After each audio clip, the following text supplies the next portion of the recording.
dear students, today we are going to solve remaining question of this exercise 9.1.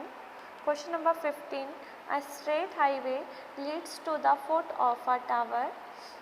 A man standing at the top of the tower observes a car at an angle of depression of 30 degree which is approaching the foot of the tower with a uniform speed. 6 seconds later, the angle of depression of the car is found to be 60 degree. Find the time taken by the car to reach the foot of the tower from this point. देखिए question, a straight highway, एक straight highway है leads to the foot of the tower, जो कि tower के निचले हिस्से से एकदम स्ट्रेट है. आ man standing at the top of the tower and observe a car, और एक मैन है जो कहाँ पर स्टैंड है, टावर के टॉप पर, और वहाँ से क्या ऑब्जर्व कर रहा है, कार को ऑब्जर्व कर रहा है जिसका एंगल ऑफ डिप्रेशन क्या है, अभी 30 डिग्री है.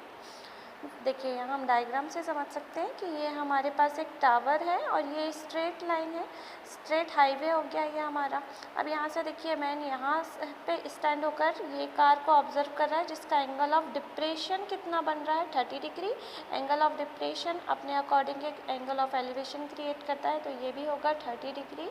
देखिए फिर which is approaching the foot of the tower with a uniform speed, जो कि क्या कर रही है, वो एक यूनिफॉर्म स्पीड से ट्रेवल कर रही है. 6 second later the angle of depression of the car is found to be 60 degree.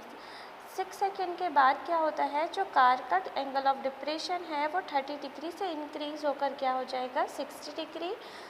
Find the time taken by the car to reach the foot of the tower from this point. तो हमें बताना है कि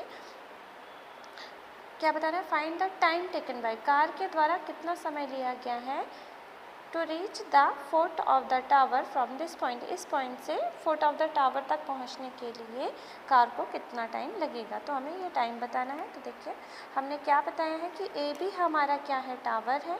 तो देखिए A B is a tower. A man standing at the top of the tower spotted the car at C, जो कि कहाँ है हमारी कार, सी पर. And after 6 second the car is at D, और आज 6 सेकेंड के बाद कार सी से कहाँ पर आ जाएगी, आपकी डी पर. Let v the uniform speed of the car, और हमने क्या माना है कि v हमारी क्या है, इस यूनिफॉर्म स्पीड है कार की.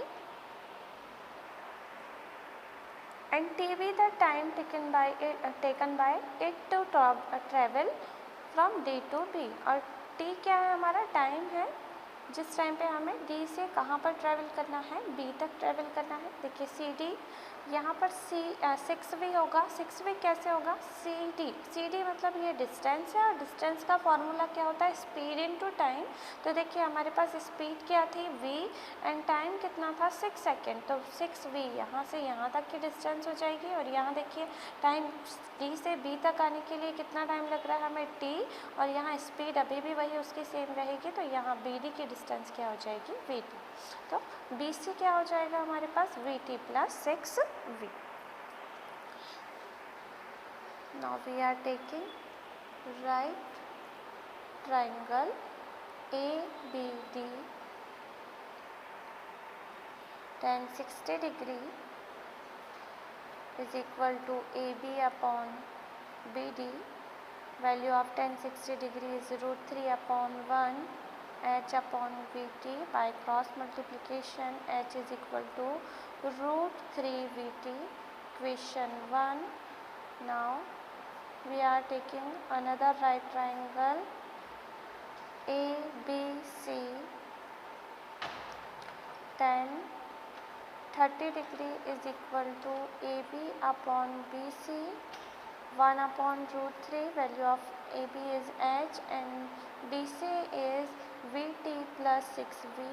VT plus 6V. By cross multiplication h √3 is equal to VT plus 6V. From equation 1, value of h is √3 VT.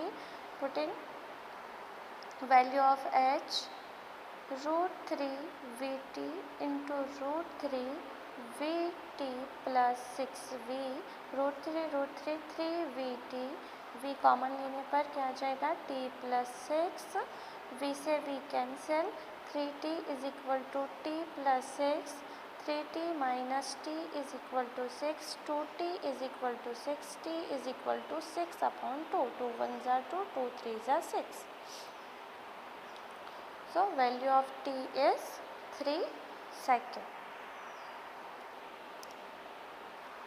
Last question of this exercise.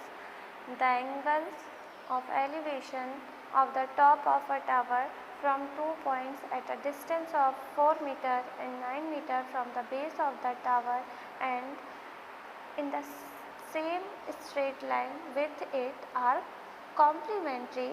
Prove that the height of tower is 6 meter. देखिए, the angle of elevation of the top of a tower from 2 points at a distance 4 metre and 9 metre means आपके पास 2 points है जो कितनी दूरी पर है tower से 4 मीटर और 9 मीटर की डिस्टेंस पर है. 4 मीटर से एंगल ऑफ एलिवेशन और 9 मीटर से जो एंगल ऑफ एलिवेशन क्रिएट हो रहा है दोनों एक दूसरे के क्या हैं, कॉम्प्लीमेंट्री है. तो हमें बताना है कि टावर की हाइट कितनी होनी चाहिए, 6 मीटर. तो देखिए मैंने यहाँ डायग्राम बनाया है. मैंने यहाँ टावर माना है ए बी और ए बी से सी पॉइंट 4 मीटर के डिस्टेंस पर है एंड डी पॉइंट 9 मीटर के डिस्टेंस पर है. फिर यहाँ देखिए दोनों एंगल जिस पॉइंट पर एंगल बन रहे हैं वो क्या हैं आपके, कॉम्प्लीमेंट्री. तो कॉम्प्लीमेंट्री मीन्स व्हेन द जब दोनों एंगल का सम कितना होगा 90 डिग्री, तो वो क्या कहलाएंगे, कॉम्प्लीमेंट्री. तो देखिए 90 minus theta plus theta, minus theta से प्लस थीटा कैंसिल, तो ये क्या आ रहा है आपके पास 90 डिग्री. तो ये दोनों एंगल मैंने क्या लिए हैं, complementary. According to above figure, AB is the tower of height h meter, C and D are the 2 points which are at a distance of 4 meter and 9 meter from B. Let ACB is equal to 90 minus theta and ADB is equal to theta because ACB and ADB are complementary angles. क्योंकि ये दोनों क्या हैं, complementary angles है. Now we are taking in right triangle ABC, in right triangle ABC, tan 90 minus theta is equal to AB upon BC h upon 4. tan 90 minus theta formula क्या होता है हमारे पास, cot थीटा. इसे दिया हमने equation 1. In right triangle another right triangle लेंगे हम, कौन सा, ए बी डी tan. देखिए ये क्या है 90 माइनस थीटा एंड ये क्या है आपके पास theta. tan theta is equal to A B upon क्या आ जाएगा, B D and value of B D is 9, A B is H, tan theta. This is called equation 2. Multiplying equation 1 and equation 2 we get, देखिए हम equation 1 and equation 2 का multiply कर रहे हैं. तो cot theta into tan theta is equal to h upon 4 h upon 9. cot theta is the reciprocal of tan theta.